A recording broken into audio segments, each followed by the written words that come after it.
Bonjour professeur Joyeux, Bonjour. Merci de m'accueillir dans mon bureau. Chez vous à Montpellier, dans votre bureau. Oui. Tout à fait. C'est là que je travaille plusieurs heures par jour. Je bouquine, je réfléchis, je médite, je fais beaucoup de choses dans ce bureau. D'accord. Et vous remarquerez qu'il y a deux places, il y a une place pour moi et une place pour mon épouse. J'aime bien quand elle est là, qu'elle travaille elle aussi en même temps. Complémentarité et complicité. Voilà, donc vous êtes un tandem alors. Absolument. Très bien. Absolument. Mais c'est moi qui suis devant. Voilà, le temps. Parce qu'il faut faire attention quand on conduit.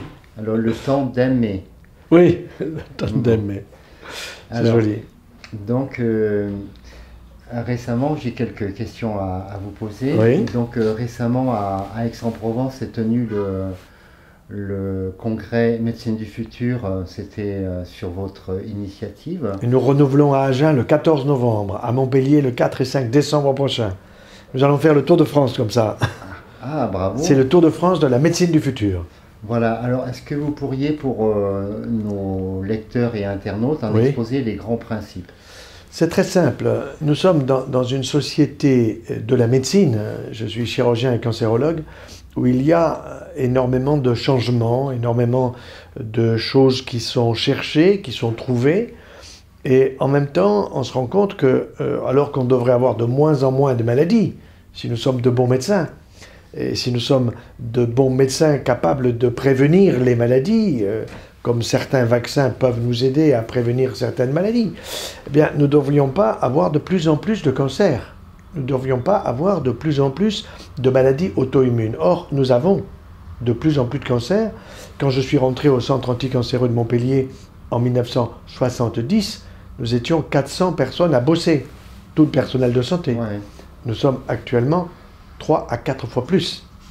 Or, la population de la ville n'a pas été multipliée par 3 ou 4 fois, voyez-vous. Donc, il y a un véritable problème à bien réfléchir.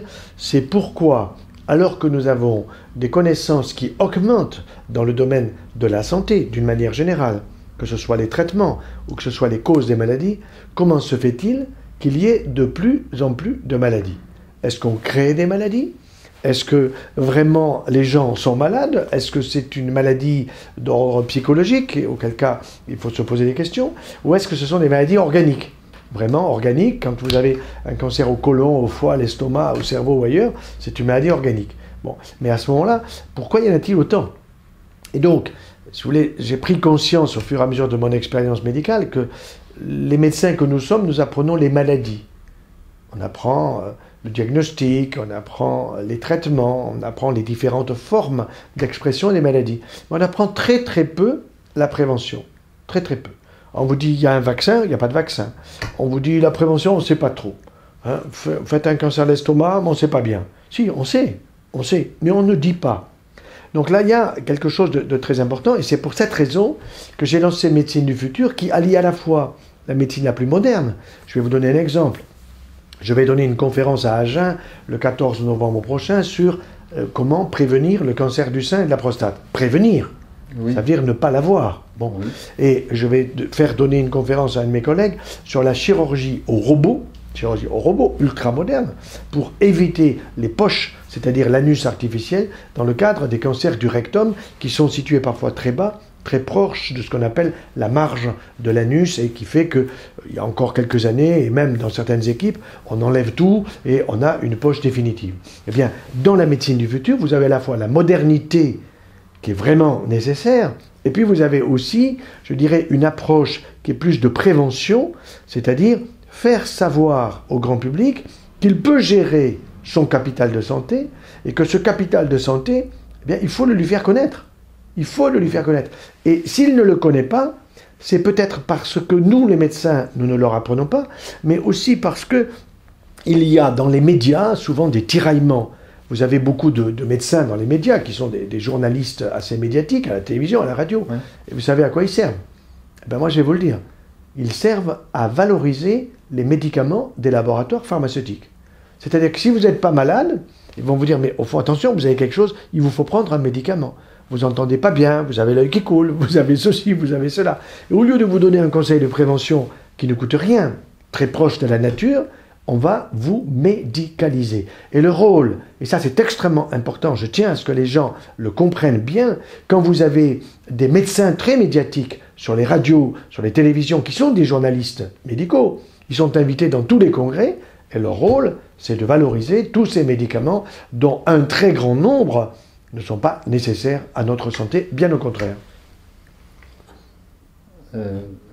Donc si je comprends bien, cette médecine du futur, c'est bien différentes médecines qui vont travailler conjointement. Exactement, qui sont complémentaires. Complémentaires. Ce n'est pas une alternative. Je n'aime pas le mot médecine douce qui voudrait dire qu'il y aurait une médecine extrêmement agressive, qui peut l'être, et puis une médecine qui serait douce à la place d'une médecine qui serait agressive. Quand j'opère un patient pour un cancer du poumon, pour un cancer de la thyroïde, pour un cancer dans n'importe quelle zone du corps, je suis agressif.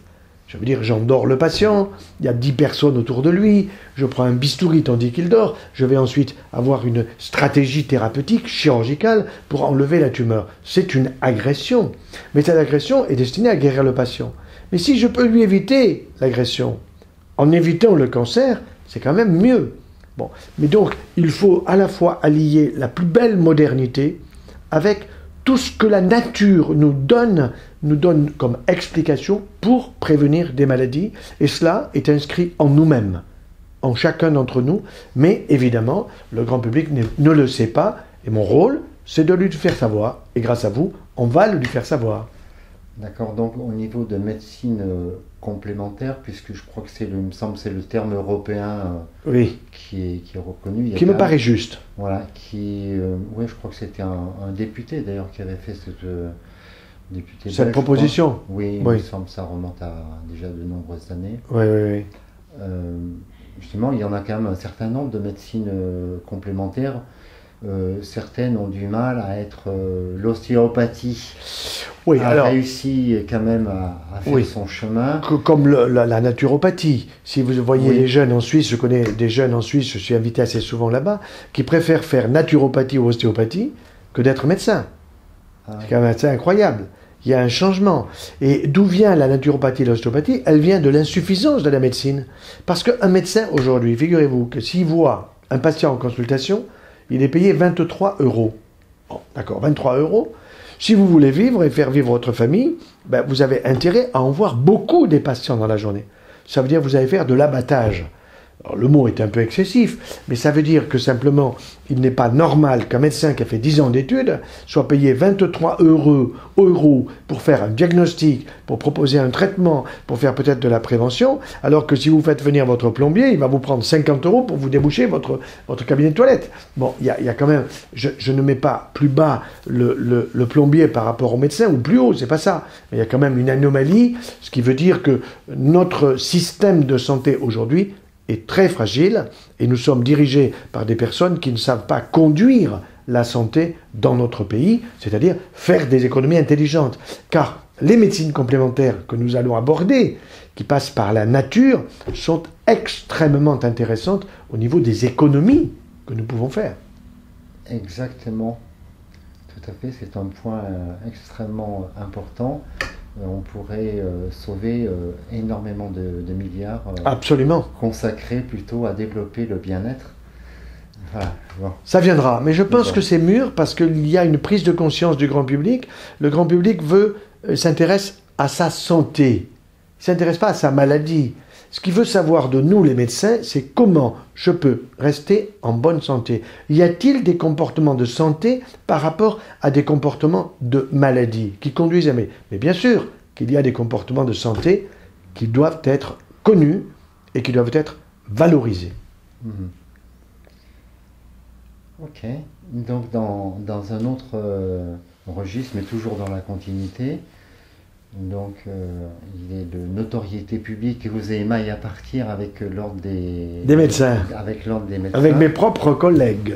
Voilà, oui. Et que vous avez dénoncé notamment, disons que la pénurie de vaccins à l'unité et qu'il y a un tout en un qui s'appelle hexavalent. Alors quel est est-ce que vous pourriez reformuler, on va dire, Oui. les dangers vis-à-vis de ce... C'est très simple. C'est très simple. Vous voyez, ça devait être dans le courant, après le début de cette année 2015, nous avons reçu, dans le mouvement qui s'appelle Famille de France, qui est d'utilité publique, nous avons reçu un certain nombre de coups de téléphone qui m'ont été transmis, puisque je suis le médecin référent dans cette association, membre du conseil d'administration et ancien président, et où on m'a dit, ben voilà, les mamans ne trouvent plus le vaccin en pharmacie, le DTP polio, qui est un vaccin obligatoire. Ah bon? Je dis, mais quoi, elle ne trouve plus? Mais non, elle ne le trouve plus. Elle trouve un vaccin beaucoup plus compliqué, dans lequel il y a 3 valences de plus, c'est-à-dire une vaccination, des vaccinations supplémentaires, contre d'une part la coqueluche, contre l'hémophilus influenzae B, qui peut donner rarement des méningites, et contre l'hépatite B. Je dis, comment ça? C'est pas possible. Alors je suis moi-même allé en pharmacie, j'ai demandé à mon épouse de voir dans différentes pharmacies de Montpellier, j'ai fait pareil à Lyon, à Paris et dans d'autres villes où j'étais de passage, et je me suis rendu compte qu'effectivement, les pharmaciens étaient à court, et ils n'étaient pas capables de me dire quand est-ce qu'ils en auraient du DTP. Et en plus, je me suis renseigné auprès des laboratoires, et on m'a dit, ben voilà, le DTP a été supprimé parce que, vous comprenez, au lieu de faire 2 piqûres à l'enfant, on va aller en faire une seule, en mettant 3 vaccinations supplémentaires. Et donc j'ai compris quelles étaient ces vaccinations. L'hépatite B, je connais bien, je suis chirurgien. Et donc un chirurgien, comme un infirmier, comme quelqu'un qui est dans le monde de la santé au contact du sang humain, peut attraper une hépatite B par le contact avec le sang humain. Donc la vaccination est utile pour un chirurgien, pour un infirmier, pour quelqu'un qui est dans le monde de la médecine au contact du sang humain. Mais celui qui est jardinier, celui qui est avocat, celui qui est dans la littérature ou je ne sais où, il n'a pas besoin d'être vacciné. Qu'est-ce que c'est ces histoires de vacciner un enfant à 2 mois? D'autant plus que la vaccination crée une force, si vous voulez, sur le système immunitaire. Et ce système immunitaire, il n'est pas en place. Il n'est pas en place avant 1000 jours après la conception. Or, qu'est-ce que c'est 1000 jours après la conception? C'est le temps de la grossesse, 270 jours, grosso modo, plus 2 années de 365 jours, et vous avez 1000 jours. Ça veut dire pas avant 2 ans après la naissance de l'enfant. Ouais. Or, le calendrier vaccinal cherche à imposer aux mamans une vaccination à 2 mois. Pourquoi?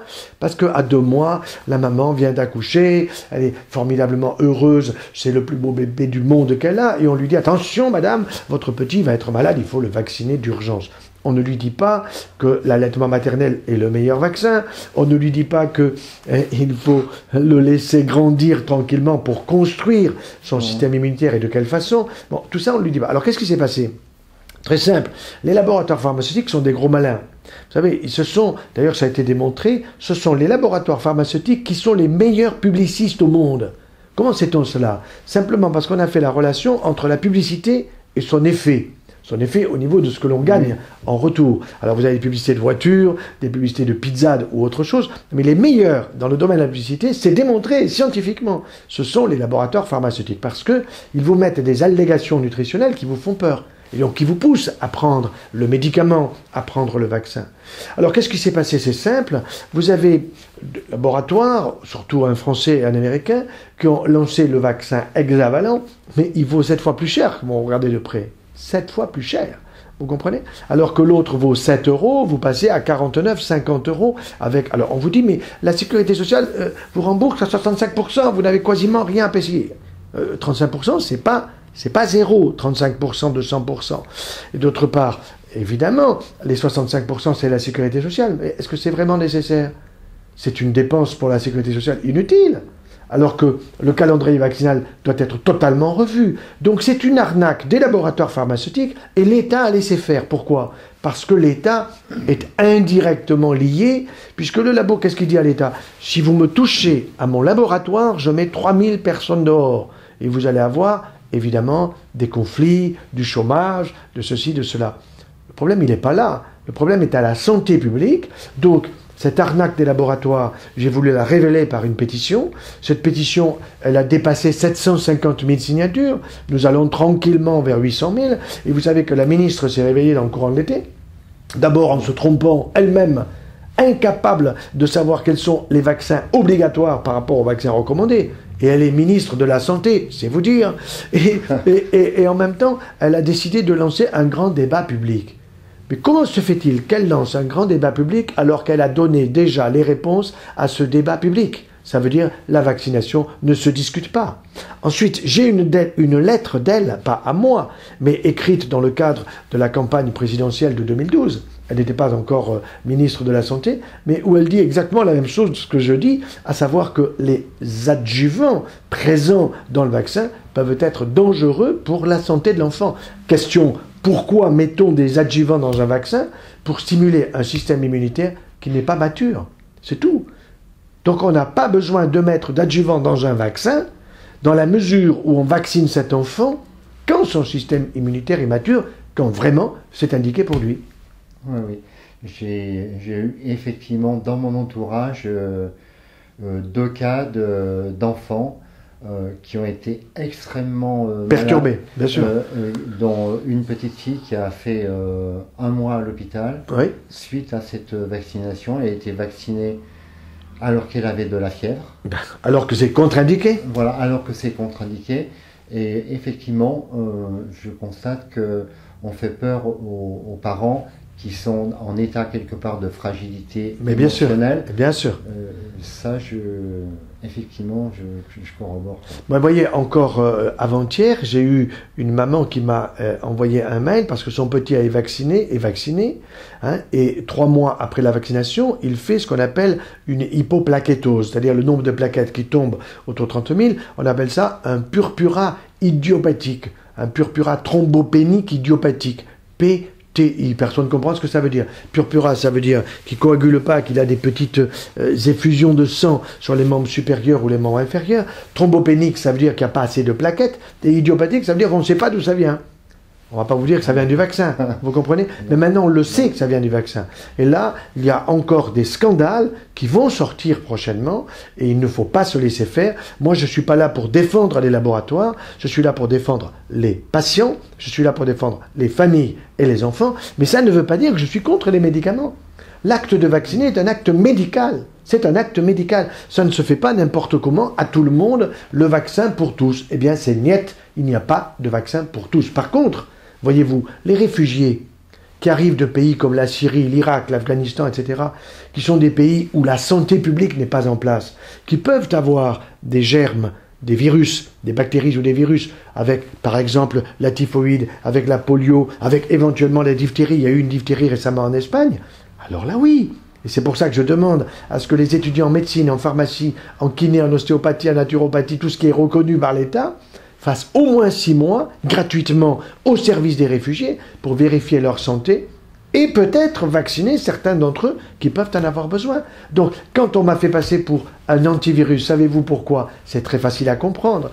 C'est que si je suis pour un antivirus contre les virus, pardon, un anti-vaccination, si je suis contre les vaccinations, n'est-ce pas? Si je suis contre les vaccinations, à partir de ce moment-là, bon, ben, il faut évidemment m'empêcher d'être médecin, donc conseil de l'ordre des médecins, et ce qui permet à l'envers de dire il faut vacciner tout le monde. Mais je ne suis pas du tout contre les vaccins. Je suis contre les vaccins pour tous. Là, oui. Mais il y a des vaccinations qui sont nécessaires. Il n'y a pas de doute. Ok. Donc, fort de cette pétition, justement, qui sert peut-être à atteindre le 1 million de signatures. Je pense qu'on va l'atteindre pendant le débat. Pendant le débat. Voilà. Et donc, c'est une force. Bien sûr. Et ça représente, effectivement, vous êtes un porte-parole. Je ne suis qu'un porte-parole d'une démocratie participative, si vous voulez, en termes modernes. Voilà, tout à fait. Et donc là, les pouvoirs publics vont être obligés de se bouger.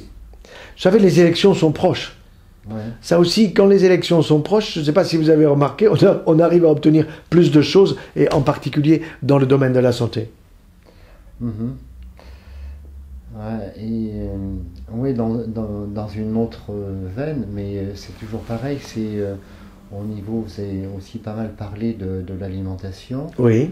Mais hormis parce que bon, on trouve de la bio, j'étais là sur Paris pendant quelques jours, et donc je suis allé un peu voir en grande surface qu'est-ce qu'il y avait. Donc effectivement, on trouve pas mal de rayons bio. Donc pour moi, qui suis dans le milieu, qui était cuisinier végétarien professionnel pendant de nombreuses années. Je me suis intéressé à la macrobiotique lorsque j'étais jeune homme.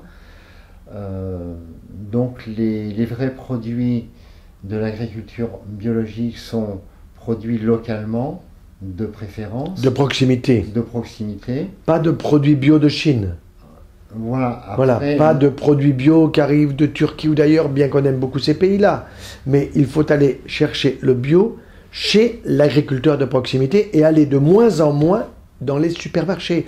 Méfiez-vous des rayons bio des supermarchés. Je n'ai pas une confiance très grande. Voilà, donc c'est pour ça que, hormis ces produits bio produits de façon locale et de proximité, absolument, on peut constater, et vous n'êtes pas le seul, aussi d'autres professeurs, bon, je crois qu'il y a monsieur Bellepomme aussi, oui, tout à fait, qui a aussi dénoncé ça. Ils sont vecteurs de maladies graves, voire très graves. Tout à fait. Il y a des maladies très graves qui peuvent être dues à de mauvaises habitudes alimentaires. C'est pour ça que je dis que l'agriculteur, c'est le premier acteur de ma santé, soit parce qu'il m'envoie à l'hôpital, il est responsable, soit au contraire parce que me donnant des produits de qualité, je suis en bonne santé. Donc je crois qu'on peut imaginer que dans l'avenir, on ait un ministère de la Santé qui soit simultanément ministère de l'Agriculture, puisque l'agriculture, elle est destinée à me donner à consommer des aliments qui ne doivent pas perturber ma santé. Donc il n'y a pas, à mon avis, d'opposition entre l'agriculture et la santé. Donc je verrais bien un ministère d'État, ça c'est pour le prochain président de la République, ou prochaine, si c'est une femme, ministère d'État chargé tout simplement de la santé et de l'agriculture, ou de l'agriculture et de la santé, peu importe l'ordre. D'accord. Et moi, mon questionnement sur... parce que là, on raisonne au plan national, oui. Mais en fait, le problème il est situé au plan mondial. Oui. Au niveau d'utilisation de produits qui sont nocifs pour la santé. Donc, c'est vrai que la solution, moi, je me dis, pourquoi y a-t-il un tel acharnement à empoisonner non seulement la population, mais la nature ?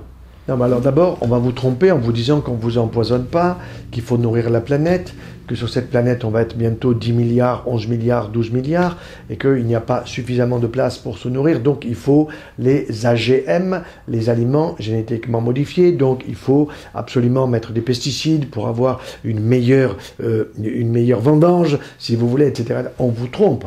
Le problème, si vous voulez, c'est que ces médias, ou plutôt ces lobbies, sont très proches d'un certain nombre de médias qu'ils achètent. Les médias ne sont pas autonomes. Savez-vous que le journal Le Monde reçoit autour de 17 millions d'euros de l'État par an ? Le Figaro, un peu moins. La Croix, une dizaine. Je prends les 3 premiers hebdomadaires.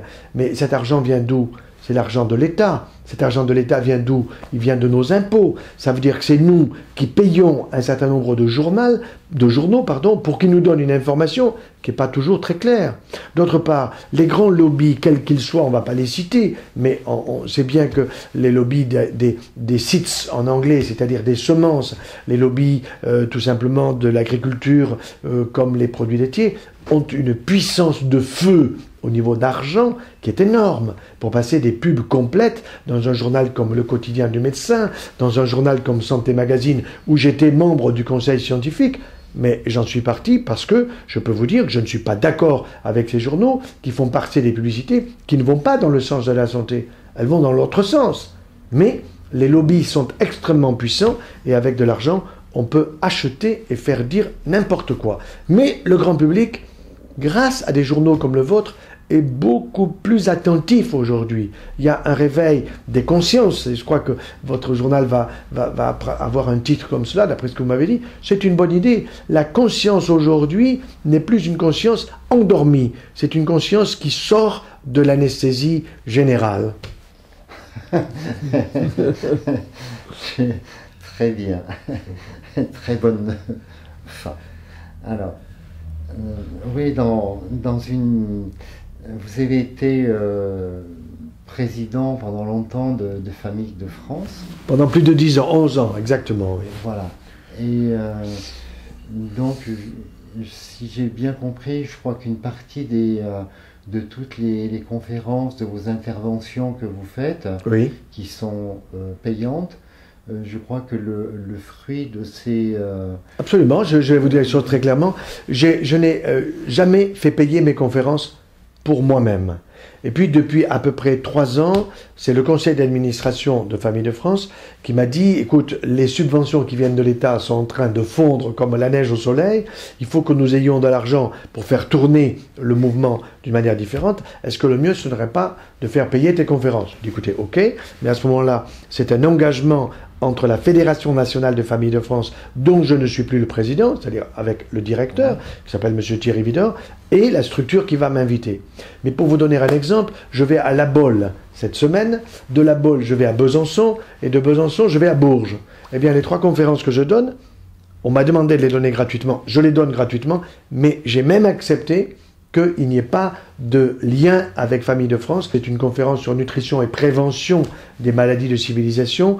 Une autre, c'est sur tout savoir pour éviter Alzheimer et Parkinson. C'est un livre qui est sorti cette semaine. Et une autre, ça doit être, je pense, sur le système immunitaire et les vaccins. Les vaccins, comment s'y retrouver sans perdre la santé. Vous voyez, donc 3 conférences que je vais donner dans cette même semaine. D'accord. Alors, donc, effectivement, sur Famille de France, il y a, on va dire qu'il y en a certains qui disent, oui, Famille de France, c'est très traditionnel, voire ultra, j'ai vu des mots conservateur. Ultra conservateur. Alors, je vais vous dire, c'est faux. Alors, je vais vous dire pourquoi. Donc, alors, ma question, c'est...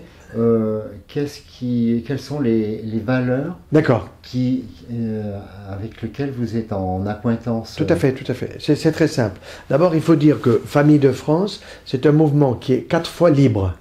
Libre de toute politique, de toute confession, de tout syndicat et de toute idéologie. Alors certains vous disent, mais la famille, c'est une idéologie. Non, la famille, on est tous issus d'une famille, qu'on la haïsse ou qu'on l'aime, pas de problème, on est tous issus d'une famille. Et il faut bien qu'il y ait des hommes et des femmes qui se reproduisent pour continuer à faire tourner notre planète. Bon, ça c'est un premier point. Alors, quel est l'intérêt de ce mouvement?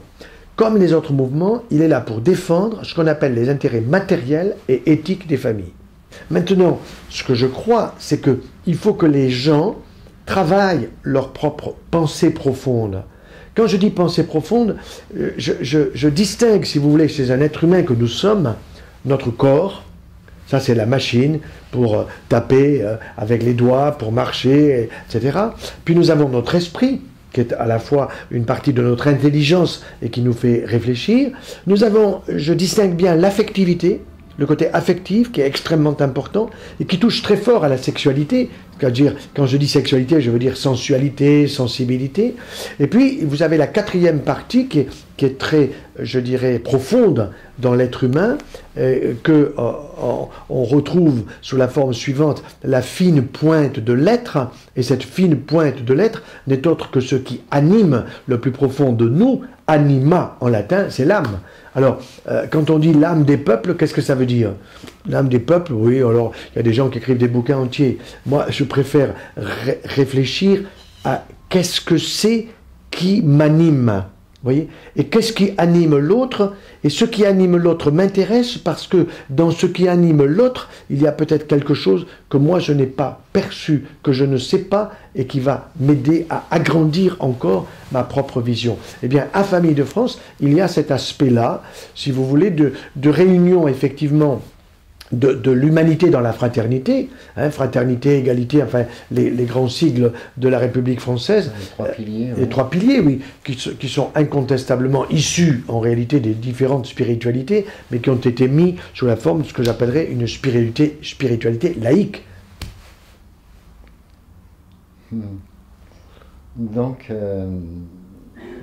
rechercher l'harmonie avec soi-même, avec son entourage et avec la nature. Certainement. Est-ce que c'est pas le but ultime de l'homme? Alors, le but ultime de l'homme, c'est vrai que en avançant en âge, on se dit quand même la vie, elle passe très vite. Et au fond, elle est fort courte. Parce que quand vous regardez en mathématiques un siècle à peu près de vie que nous pouvons avoir, si tout va bien, hein, un siècle de vie sur l'infini, sur l'éternité, en mathématiques, c'est égal à 0. C'est ce que disent les matheux. Mais je ne suis pas d'accord avec eux. Parce que ça voudrait dire que notre propre vie, sur un infini de vies, ne vaudrait rien. Non, je pense que notre propre vie, à chacun d'entre nous, est importante dans cette chaîne de l'humanité. Alors, quel est l'objectif que nous avons tous?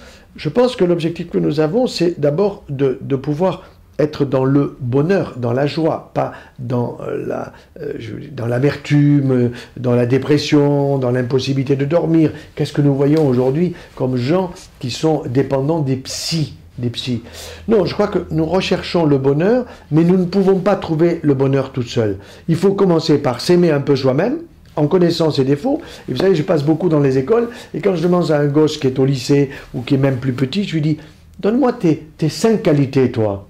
Eh bien, ce qui me frappe aujourd'hui, c'est que vous avez beaucoup de jeunes qui vous disent, je n'en ai pas. Tu n'as pas de qualité? Est-ce que tu aimes la musique? J'adore. C'est pas une qualité? Est-ce que tu aimes le sport? J'adore. C'est pas une qualité? Et quand je vois un jeune, c'est très rare, hein, qui me sort ces 5 qualités comme ça, pratiquement sans réfléchir, il vous les sort. Je dis, attends, t'as pas des défauts, toi? Oui. Et on arrive à les trouver. Nous avons des défauts tous et nous avons des qualités. Mais vous savez que notre cerveau, on dit, je ne sais pas si c'est vraiment vrai, que nous utilisons à peu près 20 à 30% de notre cerveau. Ça veut dire qu'il y a 70% grosso modo qu'on laisse tomber. Je ne suis pas sûr de cela. Ce qui est sûr, c'est que nous gagnons à peu près, ça c'est démontré, 700 neurones par jour. Presque en ne faisant rien. Mais moi, je vais vous dire, à la télévision, vous en perdez 1500 par jour. Par contre, en réfléchissant, en travaillant, en vous répondant, par les questions que vous me posez, par les questions que le grand public me pose, mais moi, je gagne des centaines et des centaines de rondes tous les jours. Et je ne me couche jamais le soir sans me dire, qu'est-ce que j'ai appris aujourd'hui? Et si je n'ai rien appris, je ne me couche pas. Mais croyez-moi, je peux me coucher tous les jours parce que j'apprends tous les jours quelque chose. Voilà.